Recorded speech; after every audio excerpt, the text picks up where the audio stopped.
In this video, I will teach you a very nice opening you can play with black whenever your opponent plays pawn to d4.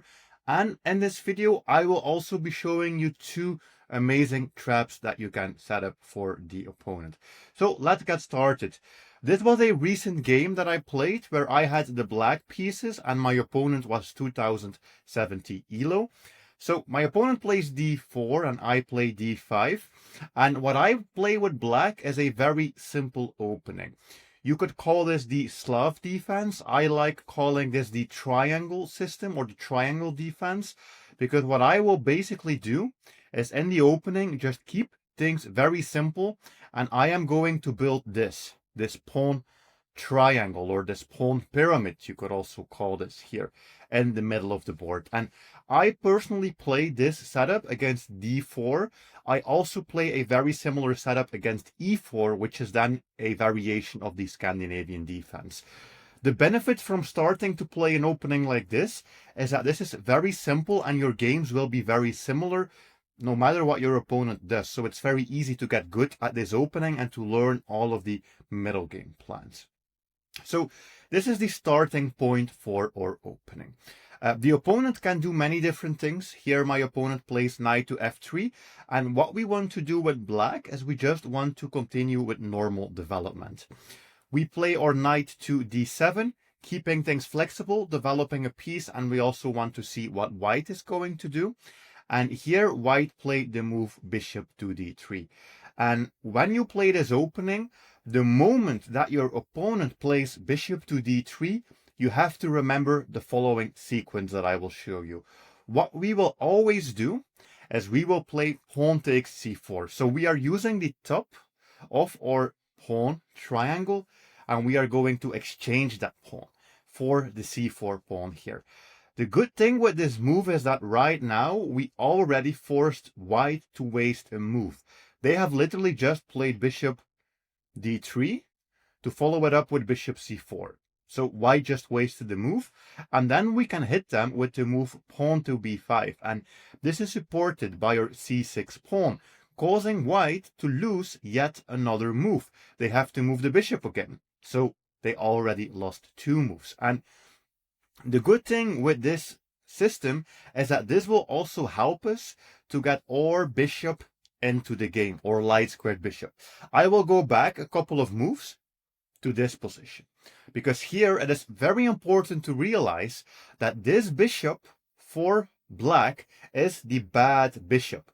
With a bad bishop, I mean this bishop is the same color as most of my pawns. And that means that this bishop is stuck. This bishop will have a very hard time getting into the game. My dark squared bishop here, my dark squared bishop is my good bishop. But by playing this system and by doing this trade, we have now gained a new square for this bishop, the b7 square, putting the bishop on this very important diagonal. And that is the starting point here of this strategy. My opponent here castles, and it is very important with black to remember the following move, which might look a little bit strange. The move is a6. We are basically building a new pawn triangle here, and we are building that in a way that it even locks in this bishop.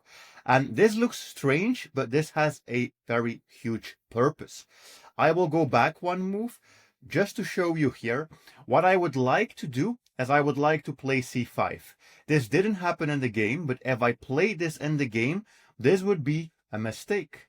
Why? Well, this b5 pawn is literally just hanging. They can just take that for free.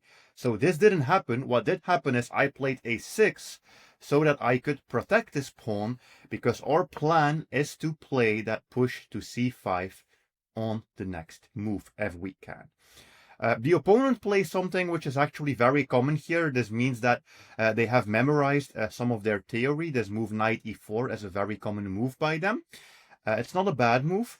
Whenever this happens, we can do a very simple pattern. We can exchange. By the way, how many times has this bishop moved? Have you been counting? d3, c4, d3, e4. Yeah. And on the next move, we play knight f6. The bishop has to move again. So this bishop is literally wasting all of their moves. And we just replaced our knight with our most passive knight here from the d7 square. And then we have finally come to the point where we can play our move, the move that we have been wanting to play all this time. Pawn to c5. And now this works. And now this bishop, which was actually one of our most terrible pieces, has finally become active. It has a purpose in this game. And this is really the opening setup that I would recommend you to try out. Very simple. If you just remember what I just told you, these 5 minutes of theory, this will go amazingly well for you. All right. My opponent takes, which also creates this tension of possibly exchanging queens. All right. I decided to take the queen here.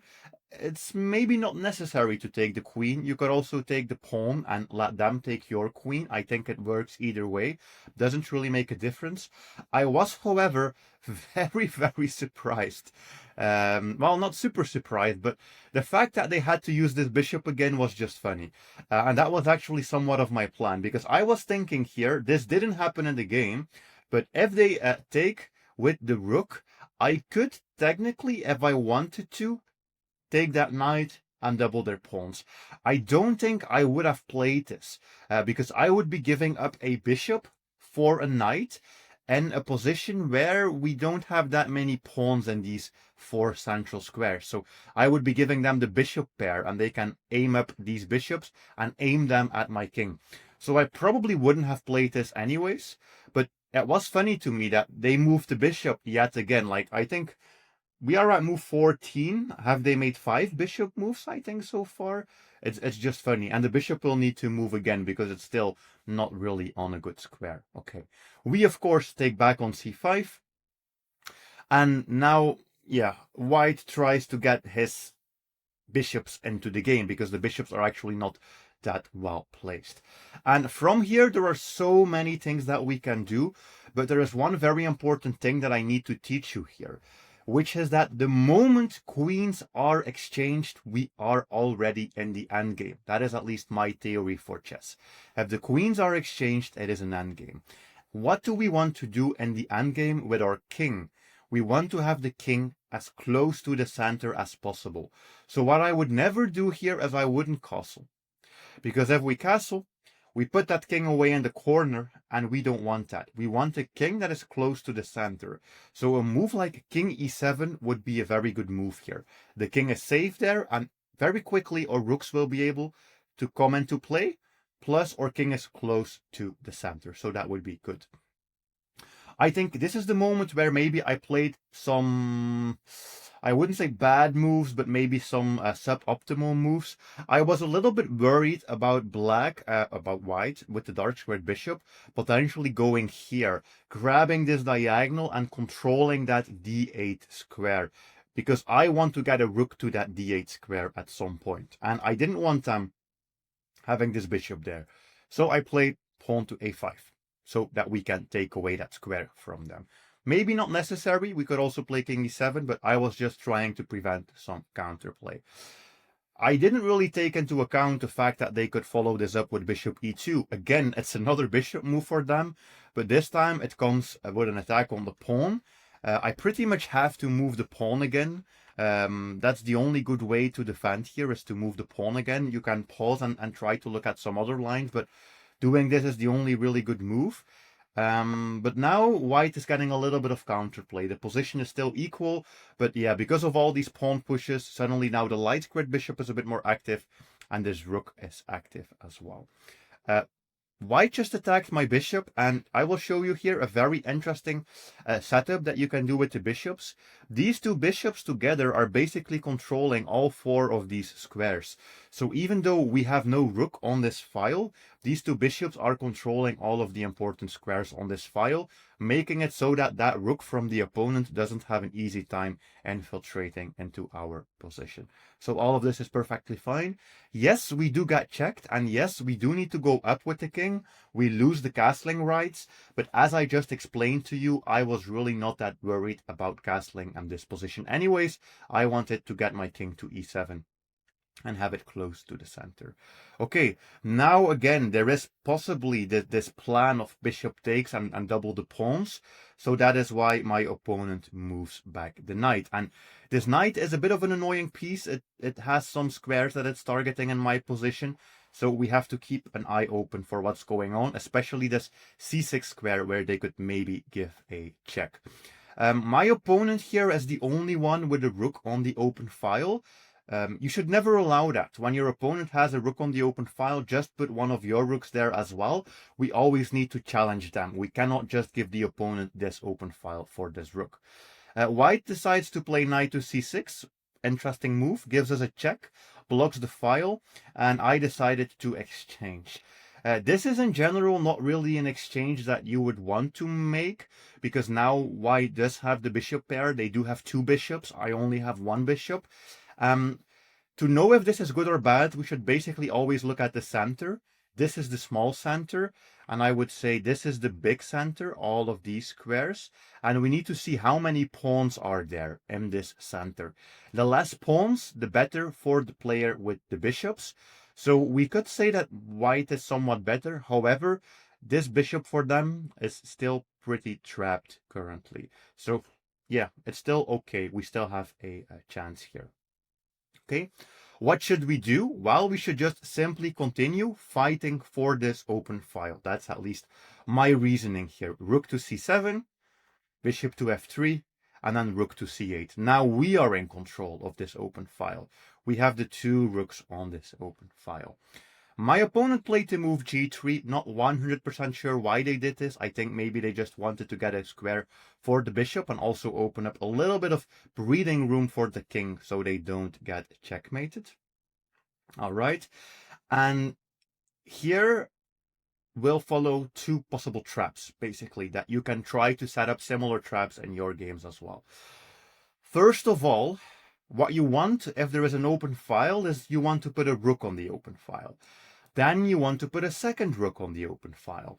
And then we are at step number 3, which is you want to put your rook on the second rank, or if you are playing white, on the 7th rank, which would be this square here. And the reason why is whenever the rook gets here, the rook gets even stronger, because now we are attacking everything from the side. I am attacking this bishop, I am attacking this pawn, and my opponent has to deal with this. So this is what we could do. If they take, which they didn't do in the game, but if they take, we would be completely dominating them here. They would already be in trouble. They would have to play some very passive moves just to hold on to the pawn. This didn't happen in the game, but this could potentially happen in your game. So this is a very good rook strategy to use. My opponent tried to set up something a bit tricky here. They play rook to d1, which protects the bishop. And if I take that free pawn, well, it's not really free. I would be losing my rook. Didn't happen in the game, but this is somewhat of a trap they are setting up. This is really the most interesting moment, because this is the moment where I decided to set a trap for my opponent. All right. So let's have a look together at what's going on here. I was just thinking that since we have such well-placed rooks, there should be some type of tactic potentially here in this position. What I was really thinking about is that I would like to take that bishop.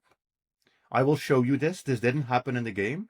I wanted to take that bishop, and maybe they do something. And then I wanted to take that rook. But that doesn't really work here, because they just take back with the bishop. Yeah, we just lost material. So you might be thinking, like, why are you even looking at these moves if they won't work? Just like I was looking at this move, which I also didn't play, taking the pawn, which also didn't work. So I felt like there should be something here. And then I suddenly saw a potential trap I could set up for my opponent.